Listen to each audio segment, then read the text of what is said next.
93% of coaches and consultants never break 10,000 per month. And it's not because they're a bad coach or because they have a bad offer or because they're not working hard enough, but it's actually because of three variables in their business that they're just completely messing up. So in this video, I'll explain what those three variables are. I'm going to show you practical examples so that you don't fall into that trap and you're able to break through 10,000 per month as a coach.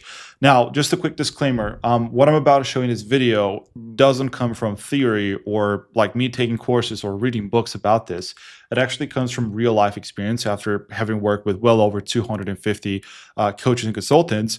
I've seen that they mess up these three variables every single time. So if you're a coach or consultant, right, you're watching this video until the end, you're going to notice some of the things that you weren't aware of. So let's get into it, right? What are the three variables that make or break any coaching business, right? So the variables are market, problem, and promise. Okay.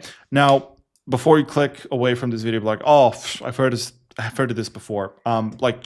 Just be patient because I'll explain and you will see how you were most likely missing this.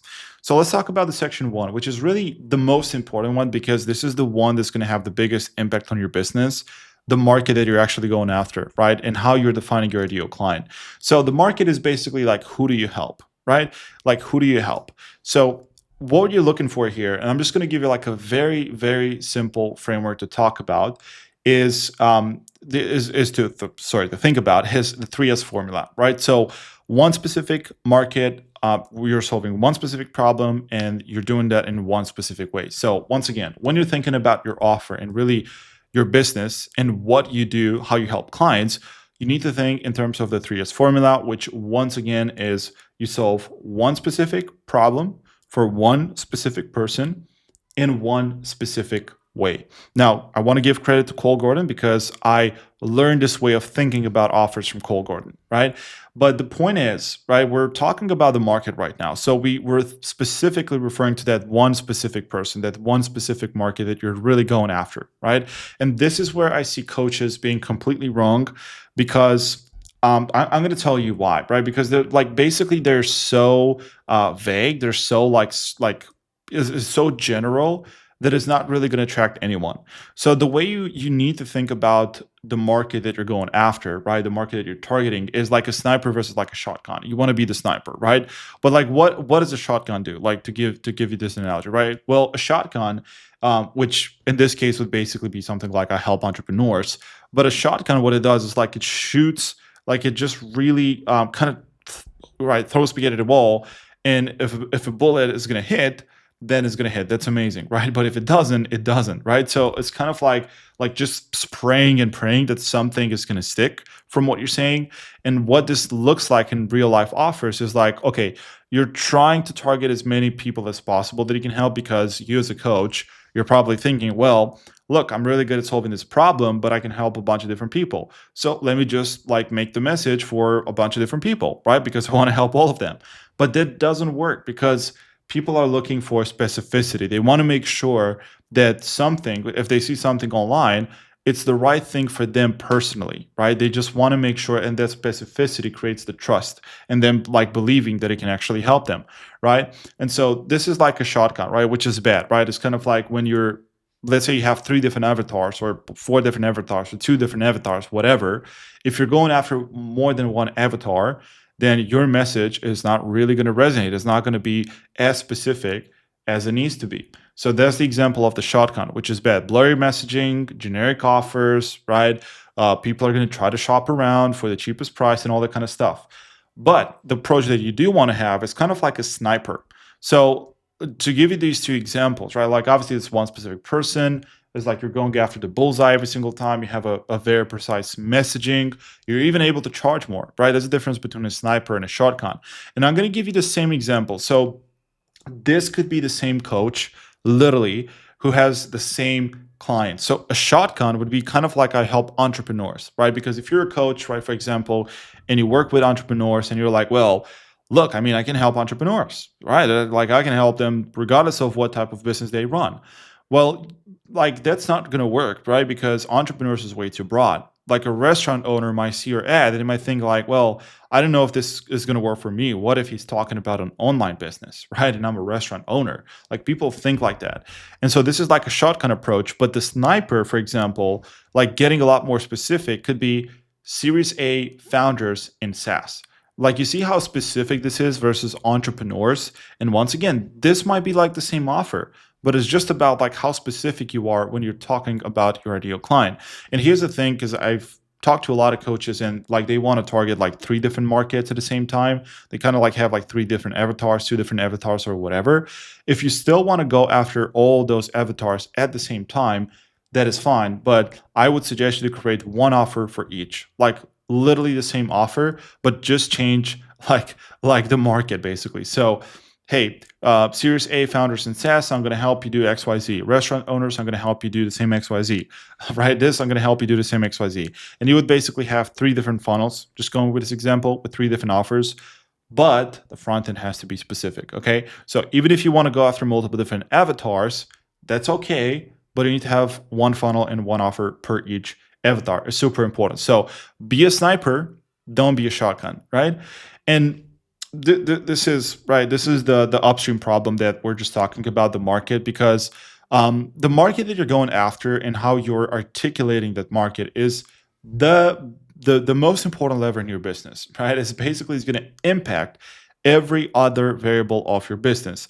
I like to say that the market that you're going after and how you're describing that market is so important. It's kind of like in what country were you born in, right? So like obviously if you're born in the US versus if you're born in right another country, right? Like I don't know, like Sudan or Nigeria or whatever the case is, right?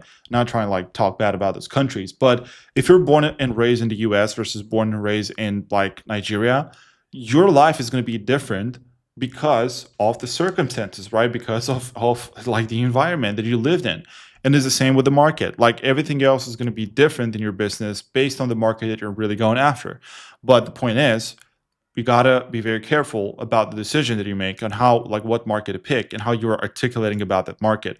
So, how you're articulating the market. So, once again, the market, like, this is the most important thing to articulate clearly in your business and in your marketing, right? Because if you have a vague market and a vague description of who your ideal client is, this is going to impact your copy, your targeting, your messaging, your results, and everything else. So, as you can see, the market itself, right, and like how you are articulating that, that's going to have the biggest impact on everything else. So something that I've seen, like once again, very often with coaches and consultants is they really make the confusion between like how, like what a market actually is versus like what they think a market actually is. So like, I'm going to give you a super specific example. So when I talk to coaches and consultants and I ask them like, okay, who's your ideal client? Like what they're usually going to describe to me is they're going to describe to me like traits of their ideal clients. So for example, they would say, well, I work with people who can afford my offer. I want to work with someone who's willing to put in the work. I want to work with someone who's ambitious, right? And they describe all of these characteristics that they're thinking about when they're describing their ideal client. But that is not a way to actually find real people in real life who are going to need your help, right? Because like everyone is going to think that they're ambitious. Everyone is going to say that they can afford your offer. Everyone says that they're going to put in the work. But when you're defining your ideal client in your market, we're not talking about characteristics, right? It's not like a wish list. We're talking about how can you find them in real life? Like how can you find them online, whether you're looking for the titles, whether you're trying to like look for them in Sales Navigator, on Instagram, on Facebook, or whatever, or maybe you're trying to find them in specific groups. So the way you define your ideal client, it has to be in a way that number one, like we said so far, it's specific, it's like a sniper, but you also need to make sure that you're able to find them in real life. And when I say real life, obviously I mean on the internet, given that you work online. But you need to be able to find them, whether you find them in specific groups because they have a problem, right? And you find the group around a specific problem, or whether, once again, you're looking for titles or anything else. But the way you define your ideal client is not based on traits like, oh, I want them to be able to afford my offer. I want them to want to invest. Like, no, you have to define your ideal client in a way that allows you to find them online. Are they a lawyer? Are they a coach? Right? Are they like a restaurant business owner? Like what type of business that they run, you need to establish all of those things clearly, and it's super important. Okay. So this is the first part, right? Which is the market. It's so important. But the next section is probably even more important, like once you've actually picked the right market. So let's just say, okay, cool. You have picked a market, the market is specific, you can find those people online repeatedly, right? Like on repeat. Perfect. Now let's talk about the problem. So how do you articulate the problem that you helped them with, that you helped them solve, right? And what does that actually look like? So let's talk about it. The core rule, once again, we're going to go back to the framework that I gave you earlier, which is really the 3S formula. So now we're not talking about the one specific person, we're talking about the one specific problem. And notice that it says one, because not all problems are equal. We just want to focus on one problem at a time, right? So this is the thing about your prospects, right? I really want to make this clear. So one problem means that you're literally just talking about one problem, because here's the thing, right? Your prospects, right? Your clients, they're going to have multiple different problems, right? As a human being, unfortunately, right? They have a lot of different problems. So they have a problem, which I like to call the one, right? Which is the biggest problem in their life. They have some of those, like the other top 3 problems that are kind of painful, right? They're kind of big, but they're not that bad. And then they have all the other problems, right? Which are all the other problems that they have in their life, right? Maybe these are like smaller problems. So we start from the smallest problems to kind of medium problems, and we're going to the one biggest one. When we're talking about an offer, right, especially like a high ticket offer, which requires a lot of specificity, you only want to talk about the one problem, right? The one biggest problem that your ideal clients have. That's it. I'm not going to talk about a gazillion of different problems. Now, how do you pick the one? Well, it's very simple. It comes down to research, right? It comes down to you knowing what is the problem that is top of mind for your clients. What is the one problem that they talk about the most, right? So you need to look at, okay, what are the biggest problems that your clients have, and what is the single most painful one, right? And you want to build your entire offer around that one big problem that your clients have, right? It's so important that you just talk about one thing, you don't talk about multiple things. Right now, what is a big problem? Big problem, first of all, it's major, is not a minor annoyance, right? Like a major problem has real consequences, right? And the thing about this, like think about it this way. If you're a coach and if you're not solving the biggest problem that your market has, then basically people are not going to want to book a call with you because it's just not bad enough, right? The problem is not bad enough for them. So if you're solving a problem that is not major, right? Or if you're talking about a problem that's not major for your clients, they're not even going to bother booking a call with you because the problem that you're talking about is not that bad, right? But when you're talking about a problem that's major, that has huge repercussions, right? And a problem that they are aware of, they're going to want to book a call because that is a huge problem. So we like to call this the neck bleeding problem. Okay, this is what I like to call it with my clients, right? It's like the neck bleeding problem. And this is very explanatory, I hope. But when you're thinking about neck bleeding, right? Obviously that has huge consequences. That means urgency. That means that you cannot go one day or 1 week without thinking about the problem or trying to solve the problem. So when you're thinking about your offer, just make sure that it's a neck bleeding problem, that you're solving a neck bleeding problem for your ideal clients. And this is something really important. This is where we're starting to go even deeper, right? It begins to be more interesting. But when you're talking about the problem, right, that you're solving for your clients, you need to talk about it from your customer, from your client's perspective, not from your perspective as a coach. And you need to describe those problems the way they would describe it themselves, right? I want to say them, obviously, I'm talking about your clients. This is super important, and I'm going to explain why, okay? So this comes down to the difference between wants and needs. This is really, really important, right? Because what people want versus what they need are two totally different things. They're not the same thing, okay? And if you confuse wants with needs, you're going to have a hard time getting people to understand what you're doing. You're going to have a hard time. So let's talk about it, right? Here is the problem, especially with coaches and consultants. So coaches and consultants, they're really good at what they do, right? They're an expert at solving specific problems. They're very close to the problem, right? They've probably researched the problem a lot. They know how to solve it. They have a lot of information on it. So, in other words, they're very close to the problem. They're an expert. But there is something that I like to call the curse of knowledge, which means that you know so much that it actually it backfires. So because of this, right, there's a difference between what people want and what people need. I'm going to get into some examples, right? But like, let's say, for example, with weight loss, let's say that, okay, I want to lose weight, right? As a client, if I'm in the weight loss, right, whatever kind of like space industry, what I want is I want to lose weight. Although what I need is something slightly different. I need maybe a diet. I need maybe like a personal trainer. I need like a workout. Like I need a routine. I need like this. Like I need so many different things. But what I want is just one thing, which is losing weight. Now, coaches, because they're completely aware, and this is what they do every single day. Every single day when they are working with clients, if they have clients, right, or if they're doing research, and they're working on this part every single day. Need, right? This is more about like client service, like client fulfillment. Want is marketing. So let me go right. So let me go again, right? The want is marketing and need is client fulfillment. And coaches, because they work all day, every day on need, right? Like client fulfillment, not actually marketing, like what people want. They're going to try to advertise what people need and they're going to try to advertise that as a way to get clients, but that doesn't work because, like, think about it this way. Let's say that I want to lose weight. Okay. Very simple. I want to lose weight. That's it. I want to be in shape. Now, what I need, like we said, it's something slightly different, right? I need like a diet, like a workout plan, like a personal trainer, like whatever, right? If you're going to try to sell me on, hey, I'm going to give you a diet, I'm going to give you a plan, I'm going to give you this, I'm going to give you that, I ain't buying. And I'm not going to click on that because that's not what I want.